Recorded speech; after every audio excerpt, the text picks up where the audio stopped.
Hi everyone, welcome to my channel. I'm Abenni and I'm so glad you're here. Before we get started, don't forget to subscribe and turn on notifications if you love emotional, thought-provoking stories. Today, I'm sharing a powerful tale of love, loss, and courage. It's the story of Uche, a young widow whose life took a dramatic turn when her daughter was born, a child the village saw not as a blessing, but as a curse. Stick with me to uncover her incredible journey and thank you for your support. Let's dive in.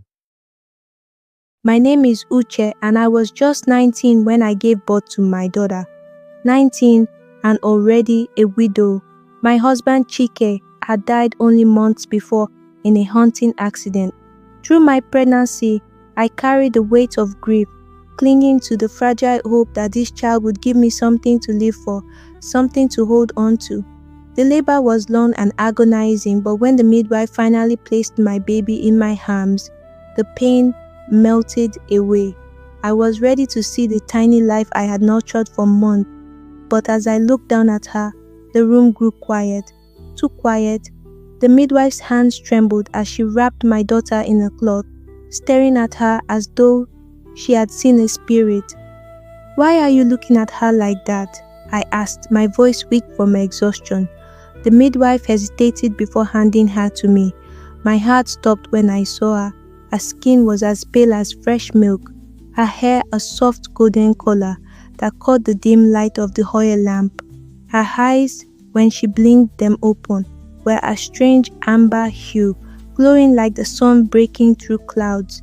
She's albino," the midwife whispered, quickly crossing herself as though to ward off evil. I held my baby tighter, looking down at her tiny, perfect face. I didn't see a curse or an omen. I saw my child, my daughter. She was beautiful, but I knew what this meant in our village. To them, she would be nothing but a sign of misfortune. The midwife hurried out of the room without another word, leaving me alone with my thoughts and fears. It didn't take long for the whispers to start. By the time the sun rose, the entire village knew. "She's a curse," I heard someone say as I lay in my hut, cradling my baby. "A child will bring death and disease. They must leave." The next day, the elders summoned me to the village square. I walked there with my baby wrapped tightly against my chest, my head held high, even though my legs shook beneath me. The elders sat in a circle, their faces grim. The entire village gathered around, their murmurs growing louder as I approached.